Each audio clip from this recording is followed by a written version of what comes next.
Қайырлы күн баршаңызға. Бүгін сіздермен бірге үй жағдайында балды торт пісіретін боламыз. Өздеріңіз көріп тұрғандай тортымыз өте нәзік, өте биік, әрі дәмді болып шықты. Бір жасағаннан мінсіз болып шықты. Сіздерге де жасауға кеңес беремін. Менің YouTube арнама тіркелмеген болсаңыз тіркеліп, видеомды соңына дейін қарап, пікірлеріңізді білдіріп кетіңіздер. Ең алдымен ыдысымызды отқа қойып, үстіне алдын ала дайындап қойған балымызды салып, жақсылап араластыратын боламыз. Оның үстіне содамызды салып, тағы да қозғайтын боламыз. Содамыз бен балымыз реакцияға түсіп, аппақ пенка болады. Қалыпты жағдай, еш қорқудың қажеті жоқ. Міне жақсылап араластырамыз дәл осылай. Кішкене сарғыш түске енген уақытта алдын ала дайындап қойған сары майымызды салып, тағы да майымыз ерігенше жақсылап араластыратын боламыз.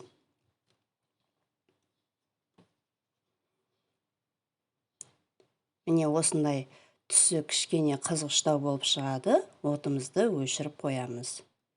Енді бөлек ыдысымызға жұмыртқамызды салып, үстіне кішкене тұз салып, және өлшеп алған қантымызды аз-аздан сала отырып, 2 еселенгенше масса шыққанша, аппақ болғанша араластыратын боламыз.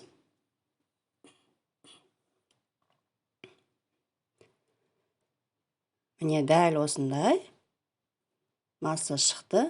Міне алдын ала дайындап алған балымызды қосып, аз-аздан араластыратын боламыз тағы да. Өздеріңіз көріп тұрғандай, кішкене қоңырқай цвет шығады, осындай түсі өзгеріп.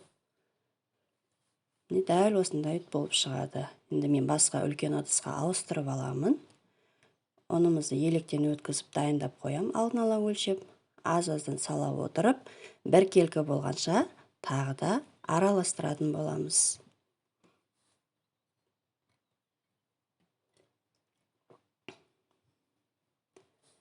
Міне дәл осындай масса шығады.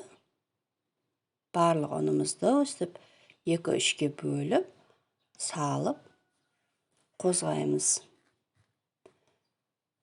Противенімізді дайындап аламыз.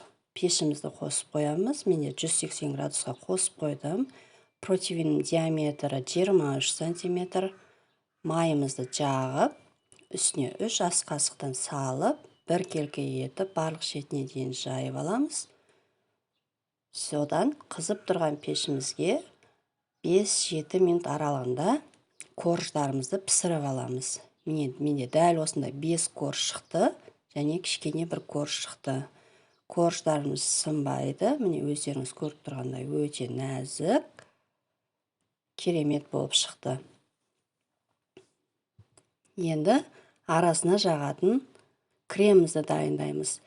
Бүгін менде сметанный крем, ол үшін қаймақ және қант ұнтағы қажет болады. Екеуін араластырып, креміміз дайын болды. Заварной креммен жасасаңыздар да өте керемет болып шығады.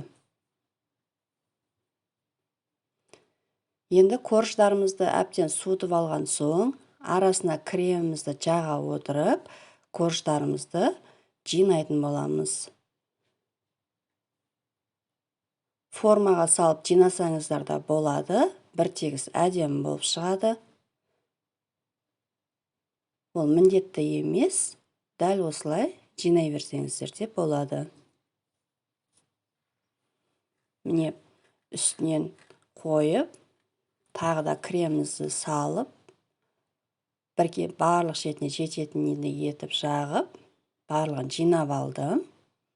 Енді әсемдеп жатырмын. Менде қалған кішкене коржымды блендермен өткізіп, езіп дайындап алдым, және шетіне де жақтым. Видеоға түспей қалыпты.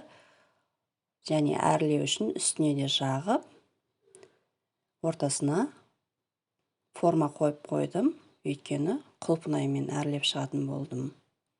Бұның барлығын өз фантазияларыңызға байланысты әрлей берсеңіздер болады. Міндетті емес. Дәл осылай кесіп дайындап қойған құлпынайларымды қойып шықтым.